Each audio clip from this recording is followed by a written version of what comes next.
He flew in from Montana. He has been in the real estate industry for 20 years. He has served over 2,500 families, and he has 2,000 agents. Let me say that again. 2,000 agents in his group. Let's give it up for John Mikesh. Where's Jose at? Jose, great job, man. How old is Jose? 37. Yeah, that explains it. See, I can really relate to Jose. How many people in here on some level can relate to Jose's story? Like, everybody's hand in the room should be up, right? Because no matter what our experience has been, what he just spoke was truth. And if we're being vulnerable, which is something he opened it up with, I think there's all a piece of that story that we can relate to. I can relate to the whole thing. I'm just glad that I'm a little older than him and we don't have photos to go back to. Thank goodness for that. But yeah, so I grew up in New York, hence the song. And Jose grew up in the West Coast, and it's interesting how similar we all are. I'm going to talk to you today about a recruiting roadmap. And where's the clicker?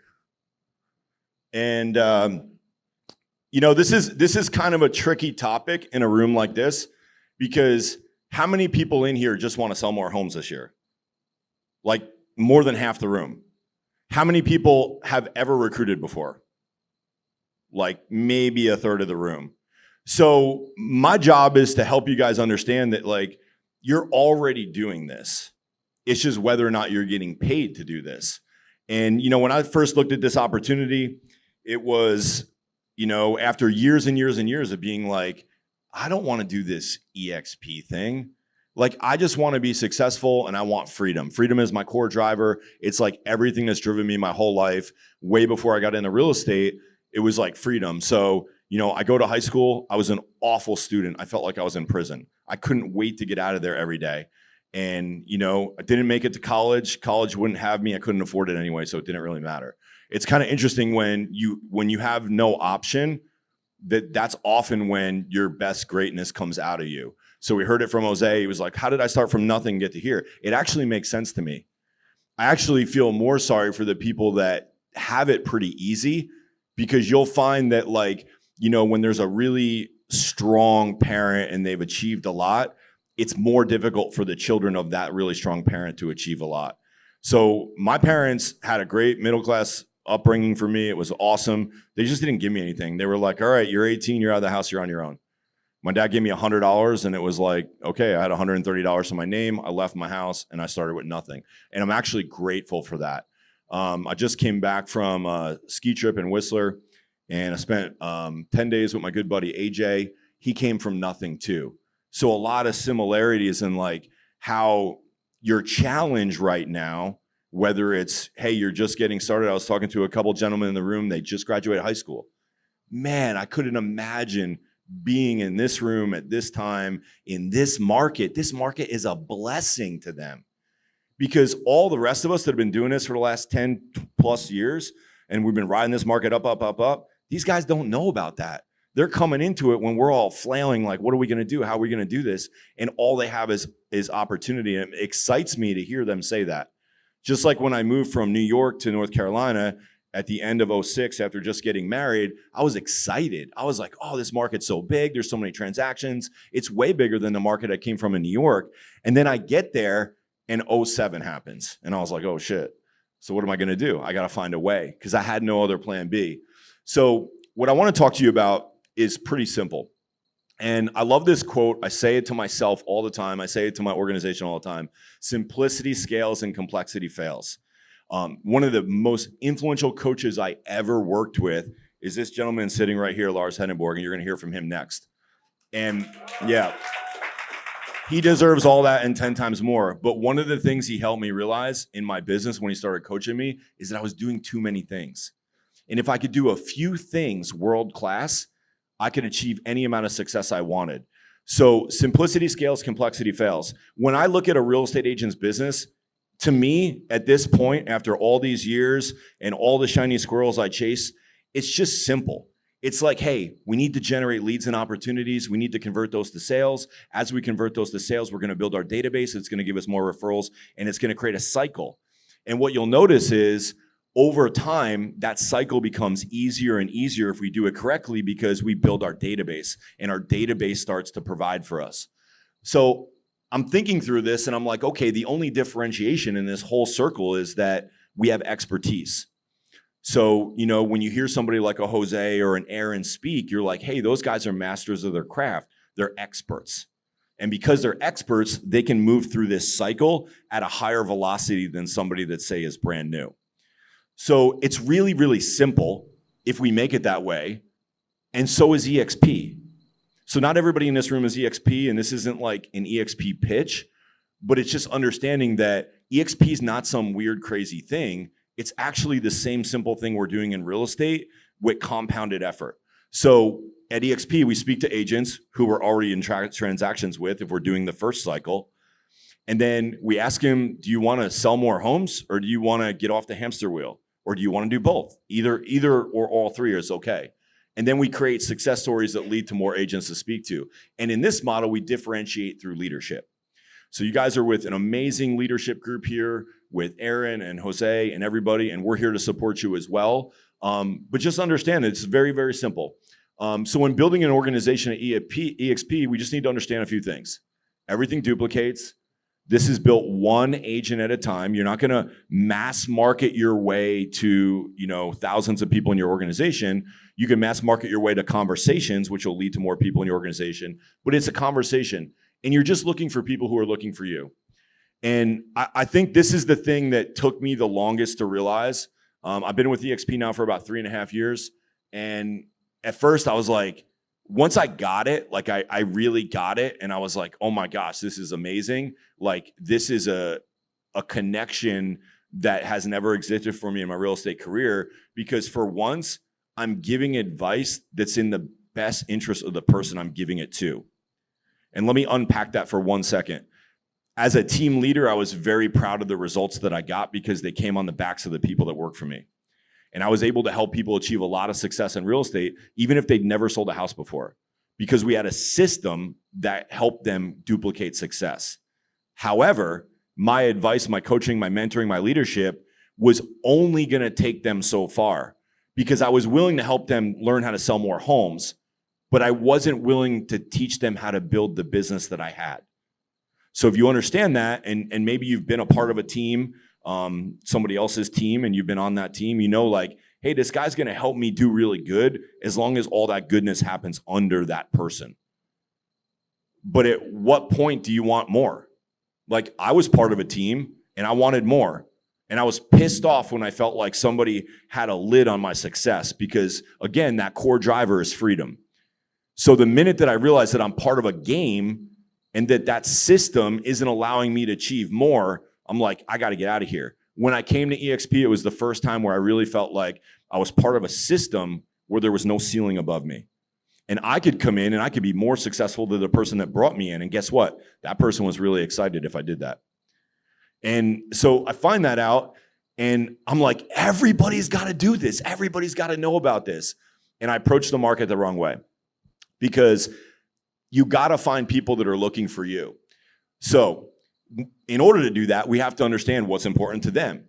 I was approaching it all wrong. I was approaching it with like what I was excited about.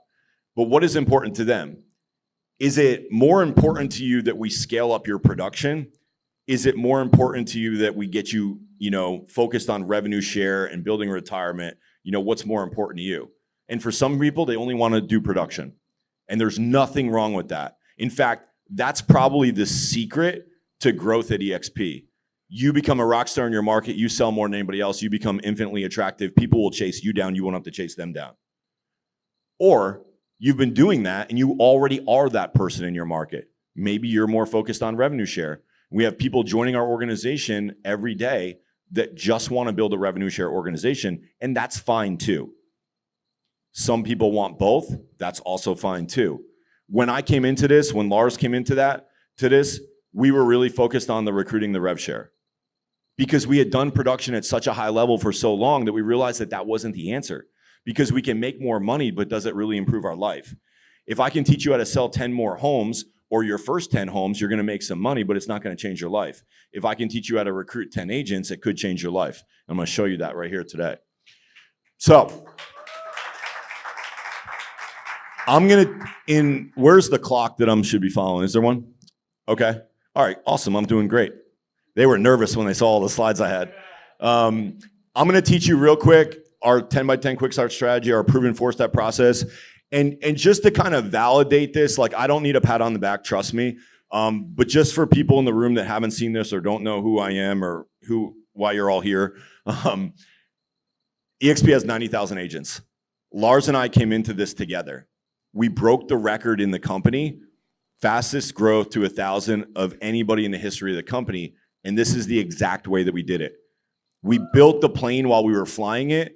We knew what we needed to do. We knew that there was a pathway. We interviewed the top 6 people in the world for eXp who all happen to be in our upline. And we connected the dots, and this is the proven plan that works. So I'm gonna teach you all this real quick, and we call it our 10 by 10 quick start strategy because I want everybody in this room to know that they can recruit if they choose to.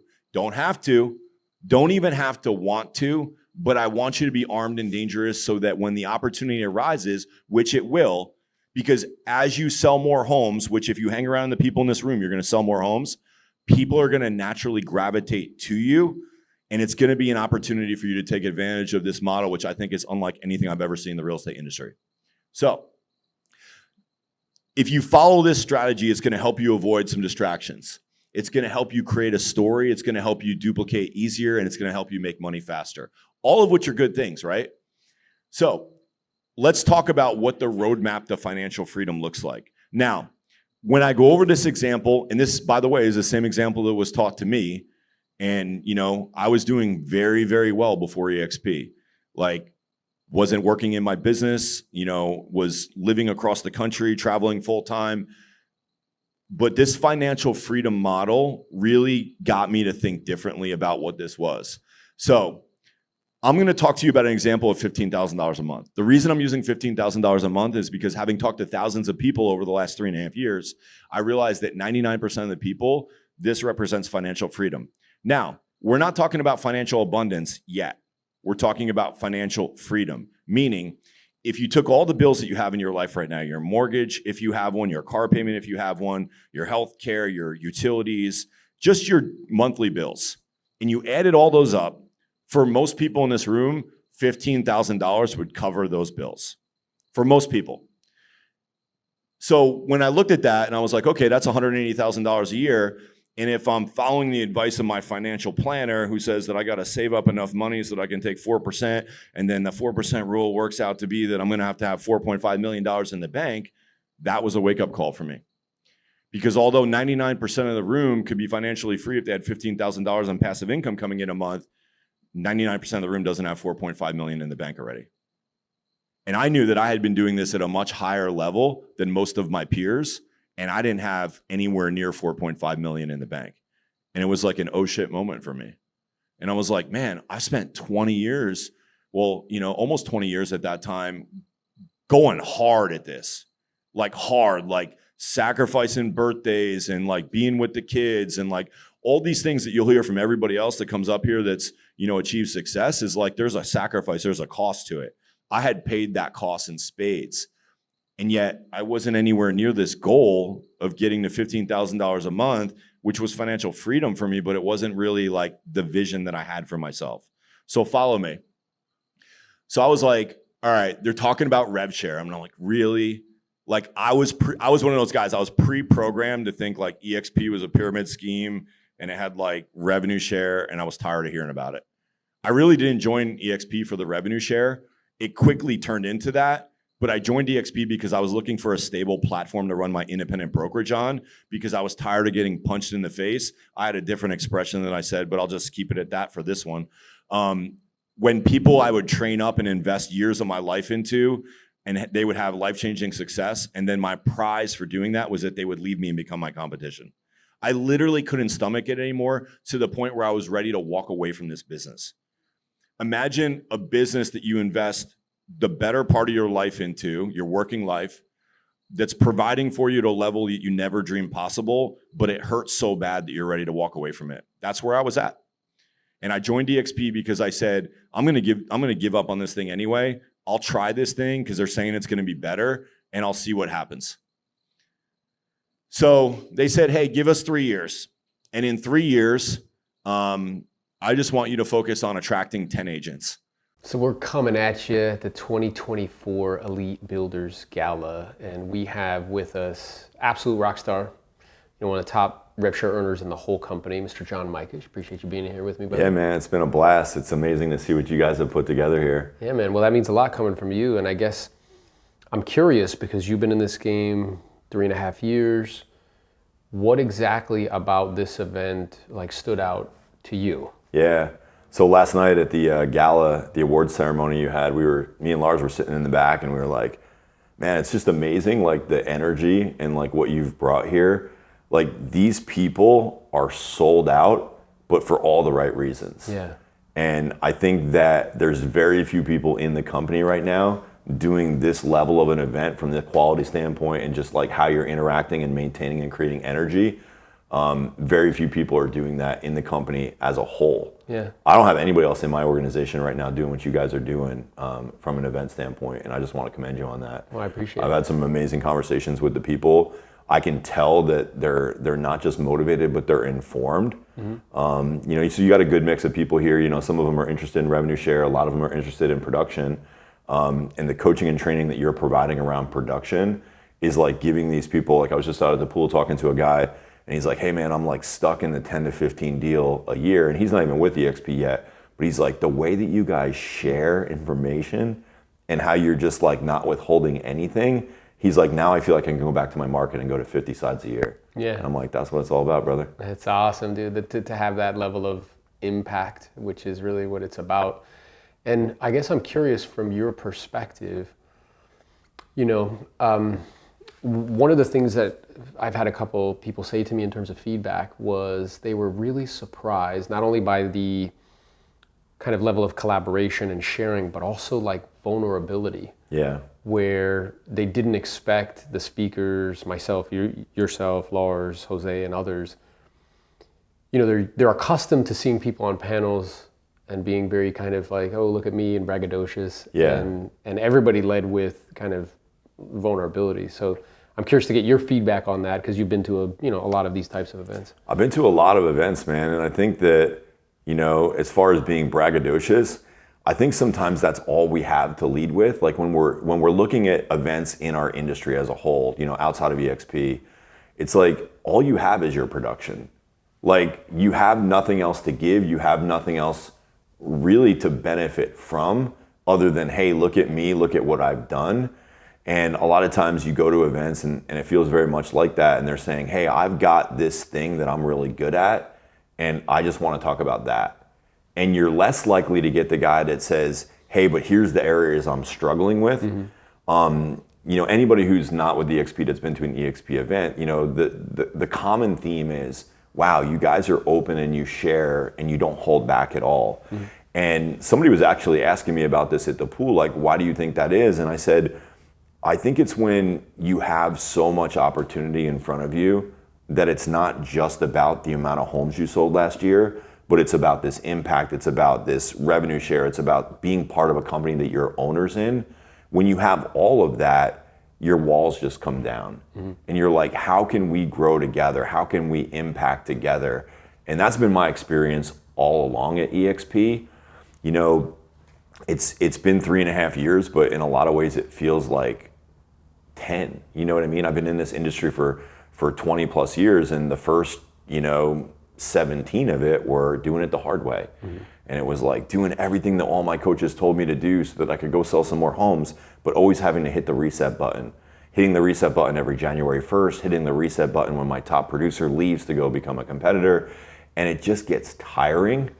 So I think that part of what you experience at an event like this, certainly when you can get people in the room that are experiencing freedom at a different level, is just a sense of gratitude.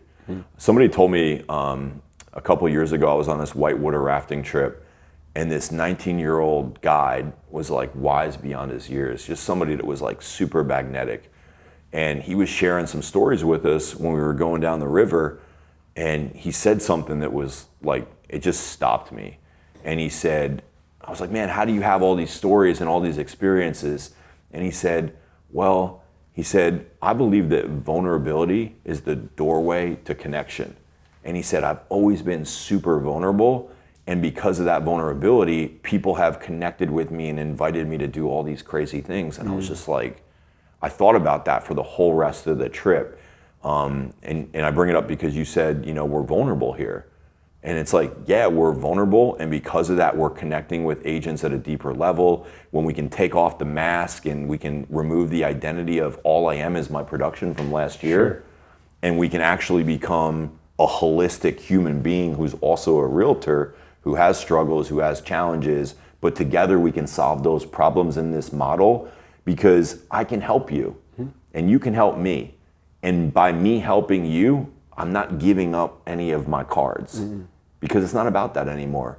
And I think that's ultimately the thing that from the outside, the industry doesn't see about us and the difference that's going to carry us forward into the future. I agree. And I think that underneath as well, something that they don't see is that Charlie Munger, Warren Buffett's right-hand guy, who passed away recently at 100, he said you have to be very careful how you incentivize people because it shapes behavior.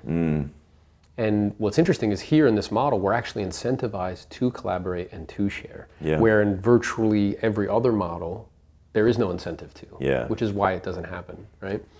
And I guess I'm curious too, because again, you've been to a lot of these, and not only did you present, but you were kind of there observing. So were there any takeaways for you in kind of the other presenters? Yeah, so you brought in a tax strategist. And you had no idea that this about me, but like I was actually looking for a new tax planner. My experience with tax planners over the years is that a lot of times you choose one because they're really good and they're really excited about helping you go to the next level of tax planning and preparation. And then they're good, and then as each year goes by, they get more and more complacent, or they go to a new level of their career and they're not as available. So I'm just in that season where I'm looking for a new guy.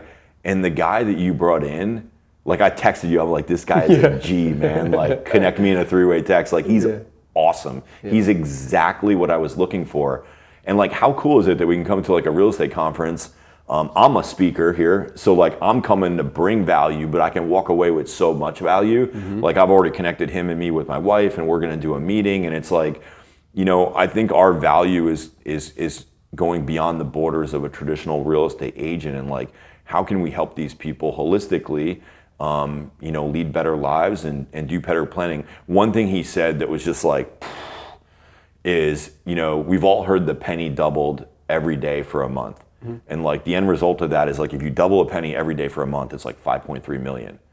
What's crazy is if you tax that penny along the way, and you're in like let's just say a 28% tax bracket, if you tax that penny every day 28%, instead of it being worth 5.3 million at the end of 30 days, it's worth 67,000. It's crazy, right? It's like we can't earn more way out of that pit. So that was a super huge takeaway for me. And I'll share with you another takeaway, man, is like you're doing these events, and I never did these events. Like when I got in and I started growing, it started to go fast, and like we were just trying to keep our arms around it. One of the things we say is we were building the plane as we were flying it. And we were trying to like provide the leadership and the structure and the coaching that everybody needed that was joining, and we just never made time to do these events, which is a takeaway for me because I think about like your business and your organization and where it's going to be in say 3 years from now. And dude, it like gives me goosebumps, man. I'm like super excited for you. But like, how cool is it that we're in a model where like I can be your biggest cheerleader, and you can surpass anything I've done, and we both benefit. Yeah, and you actually want me to do that. I want you to, yeah. Which is like, when you were saying earlier about, Charlie Munger and be careful how you incentivize people, it took me about 90 days after joining eXp to realize this. But everything that I did prior to eXp was to incentivize people underneath me to basically be enslaved to need me. And I didn't think about it that way when I was going through my business. I'm like, hey, I want to help you be successful as an agent, but only successful underneath me. Yeah. And in this model, that goes out the window, and I can actually champion people to their highest levels of success, even if it's outside of me, above me, bigger than me. And that made my soul feel right. Like, I don't even know how to put it in words. It was like I said, it was like 90 days into this like EXP journey, and I'm like, wait a minute. I've been helping people only to help myself. Yeah. And now the best way I can help myself is to help people to the greatest extent that they want and can be helped. Yeah, and I think it's a shift from playing a finite game to playing an infinite game. Yeah. Where I was on a text message recently, a DM, a broker, and I started to ask him some questions about his model and stuff, and he was like, well, I make money off the agents, and I'm like, well, what value do you actually add for that? And he was like, was that a loss? He's like, well, I give him some leads and stuff, and like, that's it. And I was like, oh. And then we get into this conversation about where it's evident in how he's communicating what his leadership style is, which is, I want to keep people. What he actually said to me in a DM, John, like legitimately verbatim, was, I want them to do a good job. I'll reward them for doing a better job, but I never want them to think that they can become me. Yeah. That's what he actually said. Yeah. And what I said to him back is like, well, I'm like, it's a king of the hill strategy. It's level 1 leadership, which is, I'm the king of the hill, and if you start to rise up the hill, I'm going to knock you down. Mm-hmm. You know what he said back? He's like, yeah, the king of the hill strategy is working, and I live a comfortable life. Wow. That's what he actually said. And I was like, dude, I'm telling you, it's flawed thinking. And then he asked me, he's like, have you ever seen the show Billions? And I was like, look, dude, I get it. One philosophy is I'm in it for myself. The other philosophy is I'm in it to serve others, right? And I shared with him that what'll happen long term, which is really what judgment is like what's best for the long term, is that if he keeps that philosophy, he's essentially surrounding himself with low-level players, and it will radically inhibit his growth, right? And that's really what we're talking about, isn't it? Yeah, it's crazy too, because he may think that he's comfortable and that that's where he wants to be, but true happiness, true success is always found in the service of others. Yeah. And it's like he's robbing himself without even knowing it of joy and fulfillment and peace that you'll never have in that model. You always be scared about where the people are at and are they gonna like leave you, and it just gets messy. And it was, part of my story was like before I joined eXp, I was ready to leave the real estate industry. Even as successful as we were with the company that we had and, making a very, very great living, I was ready to turn my back on it because I was tired of being stuck in that cage. And, we come over to this and we get to inspire and help people and share the knowledge that we have and meet them where they are. And, maybe they are an agent and they just want to sell more homes. Great. Maybe they are a team leader who's struggling to make profit. Great. Maybe they are a seasoned team leader that's doing well but doesn't really have an exit plan. Great. Let's help them where they are. And I think that, the real estate coaching industry has been an amazing industry for so many years because there's a need for that. And we're able to provide that need at no cost to our people, which is really exciting to me. And I think at this point, like it's never going back. It's the way it's going to be forward. And as the industry catches up to this new way of doing business, it's just going to be an exciting journey for those of us that stepped up early and get to lead people. And I'm excited about the future. Yeah, me too, man. Very excited. So, and in that vein where you were saying like they're all coming to the same conclusion, we talked about at the event. I loved your presentation. And I was talking about this thing called a Schelling point in game theory, which states that if you have two competitors and they're not speaking to one another, there's zero communication, with a high degree of probability, they'll oftentimes converge on the same thing without talking to each other. And we looked at some stats, how like the net kind of retained dollar to company retained dollar to brokerages has gone from 50% 50 years ago to down to like 10, 11%. Yeah. And that's just a fact. And that there's 120,000 brokers in the United States and 70% of them have less than 10 agents. That's also a fact. So what I kind of see happening is that we're all converging due to these outside factors. We're all converging on the same thing without speaking to each other. Yeah. Which is we have to get rid of staff and space, because that's the only way you remain profitable when margins go down so much. That's right. It's the last thing to get rid of, and they're the highest expenses. And we've already done that. eXp's already done that. and it's converging to models that give more back to agents with equity or like rev share.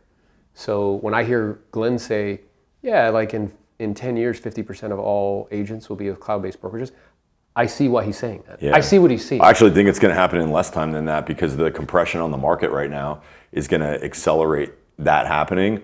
But certainly within that time frame, I think that's super realistic. So 65% of people live paycheck to paycheck. That's 7 out of 10, bro. You're standing at Starbucks, 7 of them can't afford that cup of coffee. I heard something the other day that the average realtor in North America has $4,000 in savings. That wouldn't surprise me at all. That would surprise me. It's that much. Yeah, but I don't know about you, but like I get people on calls like crying, like telling me all their stuff. It's like all the background stuff that's going on in their life. Yeah, it's a jacked up industry. That is motivation. I talked to, they were 30 years in real estate, a husband and wife, and they didn't have, I'm like, it's an $8,000 90-day program that I'm selling now. They didn't have the $8,000? They didn't have $2,000. Wow. I had to make them take out a credit card. You did? Yeah. I'm like, I don't have anything. I have nothing. And then they had a small team, so they needed stuff that we could change. Nothing's going to change. No. And they're doing really well. That for them, you want to be like, oh, should I ask them to do this? But it's like that's what they need. That's putting their back up against the wall. Like that could be the change for them. And you're when you do something like that, for me, like I'm not a hardcore closer. I know. I find that so interesting that you would do that. Like you got to do it. I've gotten people. I mean, I get into their finances. You got that guy. I forgot his name that we were both talking to. He signed up. He didn't have the money either. Yeah, he had to go 2002. Yeah. He didn't have $8,000. That's unbelievable though. But that's like everybody. I know, dude. I mean, like maybe 3/4 of people don't have at least a 2-pay. They don't have $4,000. No. When I joined Craig Proctor, I couldn't afford anything. I made them right on what was like white, green, yellow, pink, the 4 different. I made them right on it. Will not charge credit card for 90 days. Oh, really? Yeah, and I got everything. I had nothing. Like my mom had to sponsor me $500 to get to the event. You told that story at his event. You did. Yeah. Did you guys see the content from that? It was so good. Yeah, your content editor is great. That good. little short of me talking about you calling me. Did you see that? Yeah, so good. Good, yeah. It was good. So good. I was like, my palms were sweating. I'm like, we were united. What are you doing? 6 days later. Yeah, it was so fast. And on the Tuesday after the Saturday, I had to tell Thomas I was leaving. I was just telling somebody about that story this past week, and they were like, what? Like that fast? And I'm like, yup. Yeah, because fear trumps facts. It's interesting because you would think, because we do these events all the time, and I'm always like, either I'm doing the event or I'm the closer. I'm the eXp guy at the end doing the talk. And you would think when I show people the numbers and I explain it the way I do, they all leap out of their fucking chairs and they're like, let's go. That's not what happens. You know what I've noticed? I think a couple things happen. One is I think the numbers, they don't compute. They don't seem real. I'll show them those numbers and they'll be like, yeah, but isn't there like a $25 broker review fee? I'm like, bro, did you just see what I just showed you, bro? Like, why the fuck are you even thinking about that, right? So that's number one. Tell me more about the startup fee. Yeah, but the second thing I noticed is that people don't see themselves in me. And they'll tell themselves a story. They'll be like, oh, well, John is like, oh, Lars is like. And it's like, yeah, but then let's say, that's why you got to get to these events. Well, I had a conversation with that Freedom Builders Mastermind I run, which are high-level dudes, like 750 or more GCI. And I was like, hey, what if somebody came to your market and said there's no deals in the Carolinas? None, no listings. What would you tell them? Like, yeah, it's not fucking true. I'm like, okay, what would you tell them they need to do? They need to learn the skills how to do it. I'm like, don't you guys say that shit to me all the time? She's like, oh, bro, the media and this. I'm like, you just got to learn how to do it, dude. It's not. I came into this too, being on the road for a year and a half. I was unplugged, dude. I hadn't talked to anybody. So all the relationships that I had, only the really, really good ones were there still because I hadn't talked to anybody in like almost 2 years. Really? And now I'm calling people up. hey, what's going on? You know, so it was like a long delay in that process to be able to talk to them. Yeah. They were like, why is John calling me? I haven't heard from him in years. Wow. Jason Chimbaugh, hadn't spoken to the guy at least 2 years. Halfway through watching the 30-minute Brent Gove model. He's like, I'm ready. He goes, John, can I interrupt you? Hold on a second. And I'm like, yeah, what's going on, Jason? He goes, are you doing EXP? And I said, yeah. He said, okay, I'm in. Didn't even let the video play. Yeah. And I was like, okay. Yeah, that's 20 you had that. I want to do like videos on, because I don't think people, I don't, not that I think, I know they don't read ICAs at all. And I wanted, they don't read them at all. I'll be like, yo, what's your ICA say? They're like, what? I'm like, you know that thing you signed? They're like, what are you talking about? They don't even look at them. But I want to do like this thing that's baffling to me, and I don't know if people would, you know, if it would cause like a ruckus, but like how Compasses or Caldwell's, their model is legitimately taking advantage of contractual law. Like that's what it is. It's basically trapping agents, because we all agree. Are we talking about Compass? Yeah, or Compass or Caldwell. They do the same thing. Yeah. Where like, essentially like the agents don't even know that when they take the marketing fee that they're re-upping the entire contract again. For 3 years. Yeah. It's awful. Dude, it's awful. I have a guest that's supposed to be here, and he had another conversation with his attorney and got so disheartened he's just kind of like I got 2 guys who just came recently. One paid $77,000 to get out. Yeah. Another one $55,000. And he's complaining about the 70 or 100,000 he's going to pay. I'm like, dude, you're paying it anyway. Yeah. If you wait another year to come to EXP, you paid more than that in split. Yeah, my 2 guys paid it. But they don't have it. He didn't have it.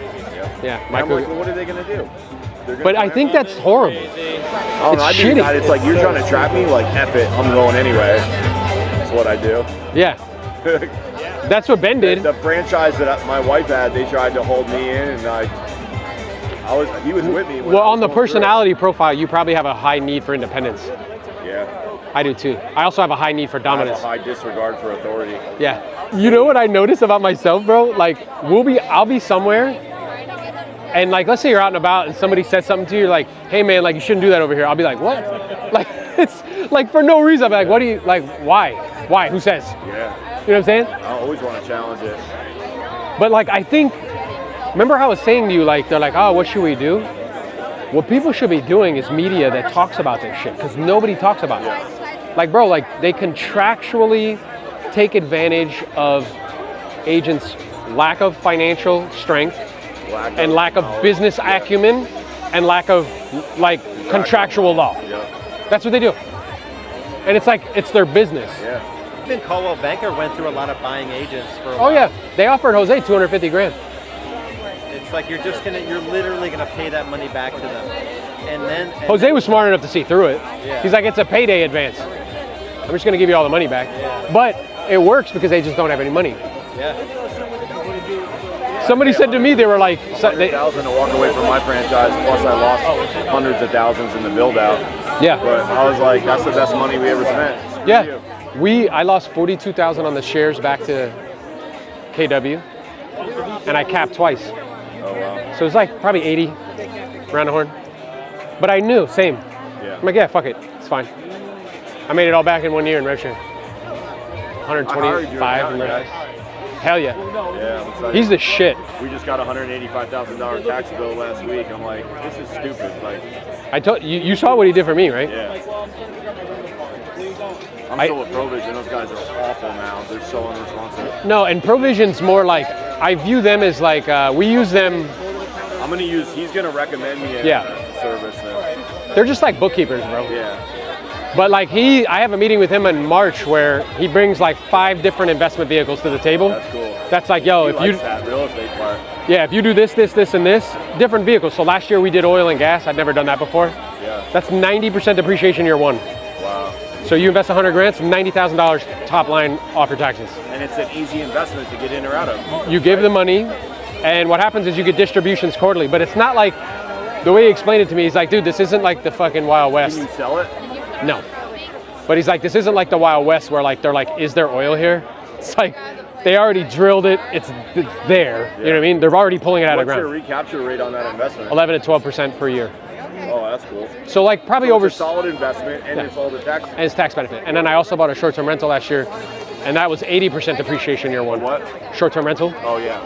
And what I did is I paid cash for it, but I have like an operational partner. So me and Carla don't do anything. I just see when there's bookings. He sends me the statement at the end of every month and wires the money into the account. So it's just figuring out. And then I did the insurance thing that you did. The life insurance? And what I did is I sold, because I had like 2 accounts. I had like with index funds in it, a taxable account, but I had a retirement account too. You rolled your retirement account into that? I liquidated, the way it works is It's like you put a wrapper. you put it inside of the retirement account. I liquidated index funds in the retirement account to fund it. You do that for 3 years. And then after 3 years, you pull it out. Now it's out of jail. Yeah. There is a tax consequence, but there has to be a death benefit to have insurance. So say you have an $8 death benefit, you're like, hey, I need 150 grand to pay my tax thing, and they give it to you. And there's no taxes on that money because it's a loan. Yeah, we'll probably do that too. And then what he said is like after 4 years, you can, or if you don't, he didn't turn his on, but after 4 years, you can turn it on where you can go to them based on, they take all your blood and shit, your health rating. They'll give you, let's say like 50 grand a year for the rest of your life. As from your death benefit, and it's tax-free in all 50 states. That's amazing. It's dope. I'll probably do that. I've got 3 big policies on me, and I'll probably Turn it on? Yeah, probably when I turn like 60. Yeah. Often copied, but never duplicated.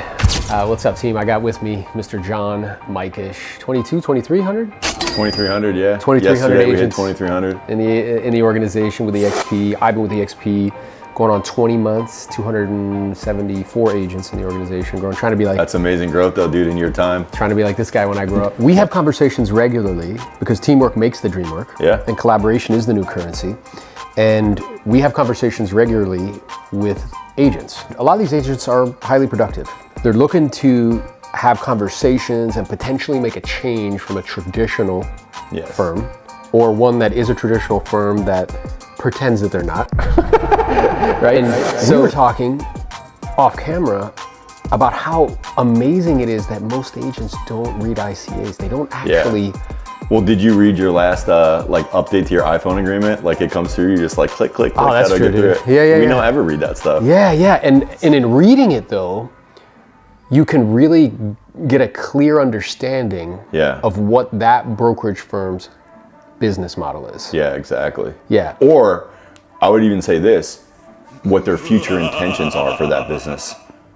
Because, you know, I'll talk to real agents a lot, right? And they don't even know what they can't do. Their independent contractor agreement says that they can't offer out any free leads, any free coaching, any type of additional support, anything to encourage an agent to maybe sign up with that company and name them as their sponsor. Their independent contractor agreement literally says they can't do it. They can't throw events, they can't do lunch and learns, they can't do anything.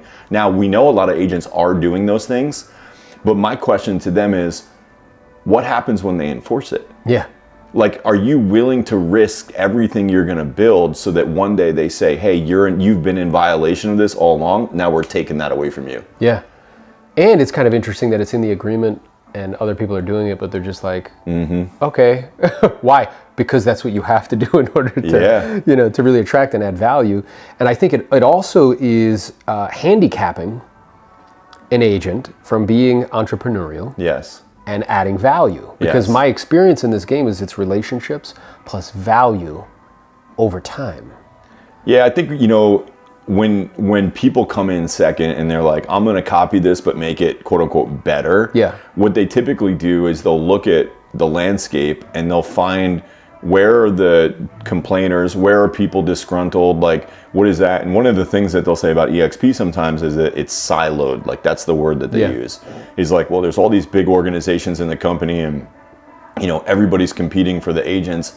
And to one extent that's true, but I don't really find it to be a problem. Like when I worked at Remax for 5 years, we were a very high producing Remax. We had top agents in our market, you know, on many different levels.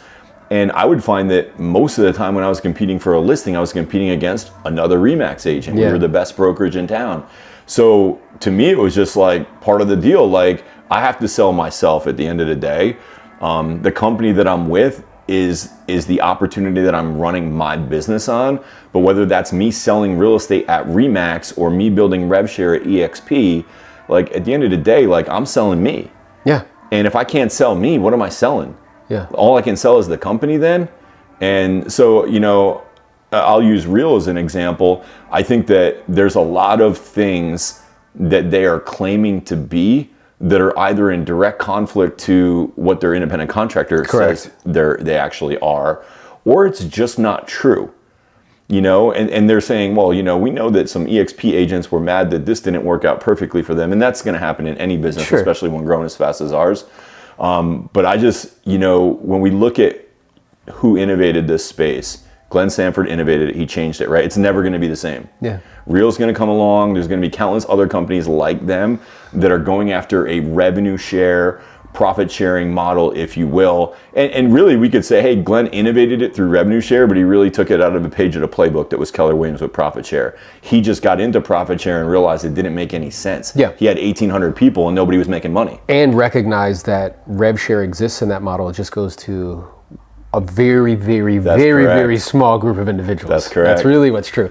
And to your point, you know, I had this awareness hearing Glenn today speak that he's the one that's actually innovated. Yep. He's the one that created something new. So these other models that are coming behind it are copycats. Yes. No matter what they say. Yep. And what they're doing is tinkering with perhaps like some numbers and put a different color and flag on it and say, oh, this is new. Yeah. When in fact it's not new at all. Yeah. Right? Well, one of my favorite things that I get if I'm like out there and, you know, I'm talking to somebody and they're like, well, I heard Real was good and, you know, I'm looking at EXP, but they've been around for a while. And they're like, I'm going to go with Real because they're like the new thing and I'm going to have an opportunity similar to what the opportunity was with EXP. And I just find that hilarious because here's the deal. If you've ever read the book, The Blue Ocean Strategy, it's all about this concept of a new business model is outside of the box of the norm and it's a blue ocean, like it's, you know, plentiful feeding and it's just clear blue water. But then what happens is when somebody sees that they're having success over there, they all want a piece of that pie too. And that's what we're seeing in our industry now. People like Real, people like Epic, LPT, these new companies are coming in, basically copying our model, saying that they're gonna do what we did. But how does that make sense when we did what we did in a blue ocean and it's now a red ocean?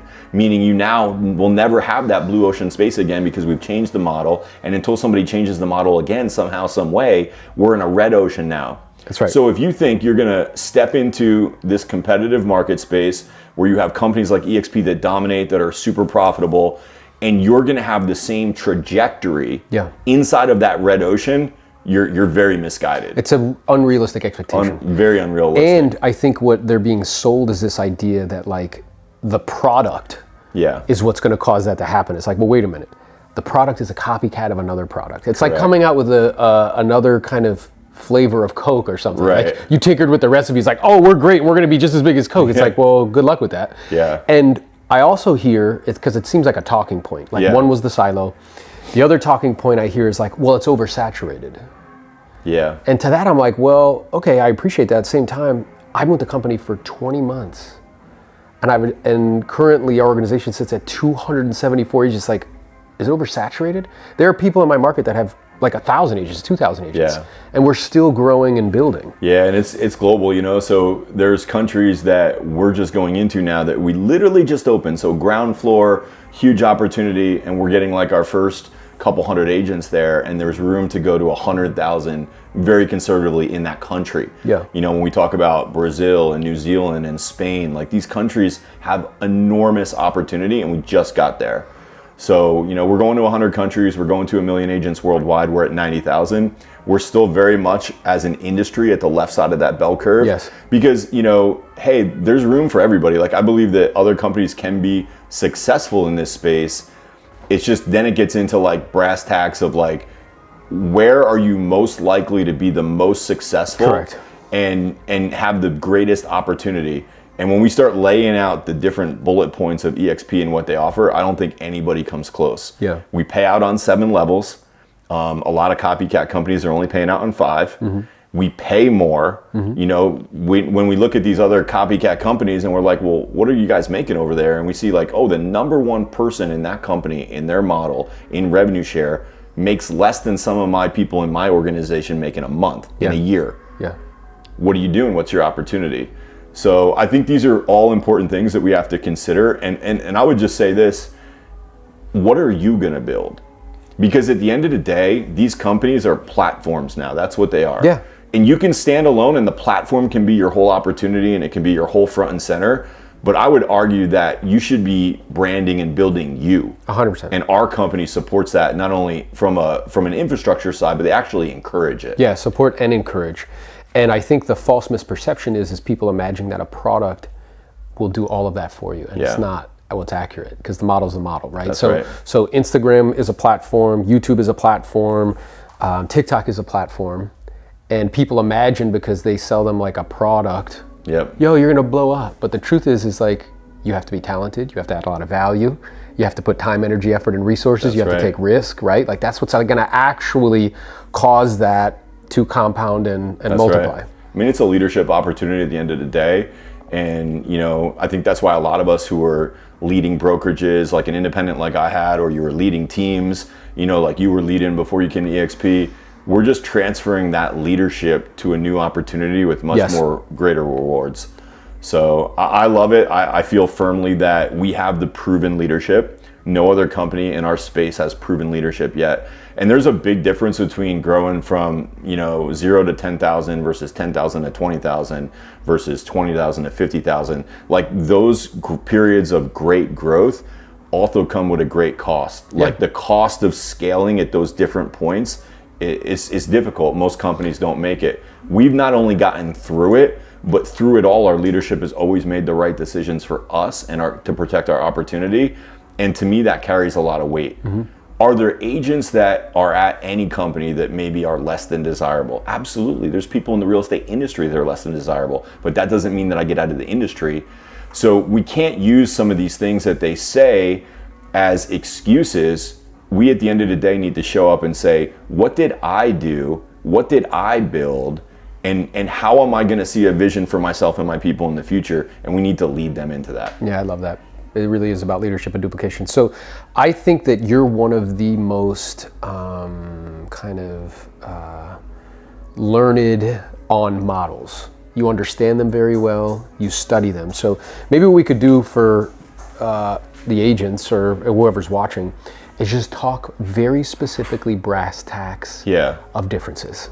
Because I find it incredibly frustrating when agents come on a call and they're like, oh, like this is the same. Yeah. And I'm like, nah, dude, it's not. So let's take on a case-by-case basis, because I know the comp plan is drastically different.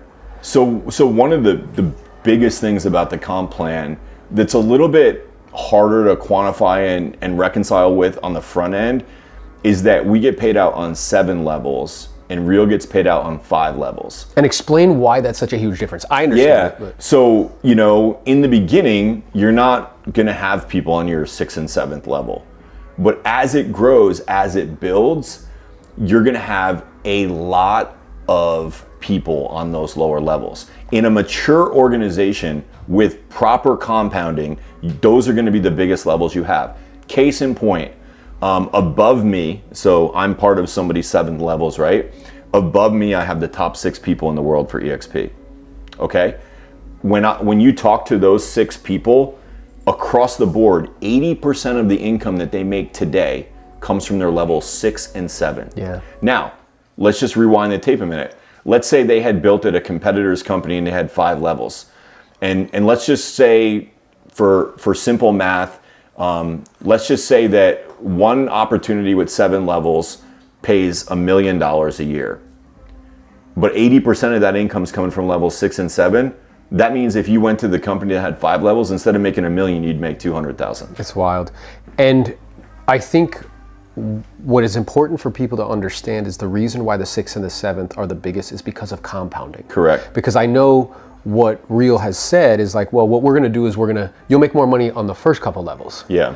Because it's like, the way I described it to somebody recently, I'm like, it's like a magic trick. It's like, hey, don't pay attention to the 6th and 7th. You know what I'm saying? No, they want to distract you from that. And what I'm aware of is that those first 2, particularly the first, is dependent on your personal efforts. Yes. And I mean, I've been coming to these events now for 2 years, and it is exceptionally rare to find somebody that has personally attracted 50 to 100 agents. Totally. It's very, very Handful rare. of people in the whole company. Like a handful of people in the whole company. So what I'm actually proud of the opposite of that. When I show people kind of like what my journey's been here at eXp, I'm like, hey, you know, you're a top producer, you're a top team leader, you run an amazing brokerage. This is kind of what it's like, is everything in your life is dependent on your effort. But at eXp, it's not. Right. And I think that's the most beautiful thing. When I look at my organization today, over 2,300 people, my personal efforts, the people that I recruited, represent 1.7% of what I get paid on today. Which is so important in terms of comp plan and models. Yes. So that's what's important that I wanted to bring up. So if there's an agent out there who's listening to this and considering different models, if rev share is part of your plan, yes, if it's part of your retirement process, if it's part of getting you off the transaction treadmill, then this is very, very important. Yeah, and this is like one of like one 10 piece. key points. Yeah. I think though, what I'll get sometimes is like revenue share is not that important to me. Yeah. So that's one of the things that I've heard come up lately is like our competitors are trying to get the focus off of revenue share because they know our model is superior. Yeah. And they're like, but we're like one big happy family over here. And it's like, we are too. Yeah. You know what I mean? Like there's nothing that I wouldn't do. I've flown across the country to events for you and whatnot. We are too. And some of our organizations are bigger than these other entire companies. Yes. So siloed or not, like we're all there for each other and we're all there to help each other. But it really matters that like you start to think through revenue share because, you know, the reason that these companies exist, the reason that we're all here today is because we've done it the way without revenue share. We got burnt out. We were on the hamster wheel. You know, we were tired of just spending money to make money constantly and recruiting people to have them leave. So it's like, I would say that if you're not interested in rev share, it's because somebody hasn't properly articulated it to you. Yes. Because everybody should want this. Yes, and what I'm aware of is the difference between short-term thinking and long-term thinking. Yep. What's up, team? We are here with the talented, very successful Mr. Lars. Good looking. Yeah, oh, that's true. Yeah. Good looking. Humble. Yeah, humble at the same time. Head and Borg. You know, it's not a regular occurrence that I sit down with someone that like actually punched me in the stomach. You didn't physically punch me in the stomach, but you did it with a question, or really a statement. On a coaching call, you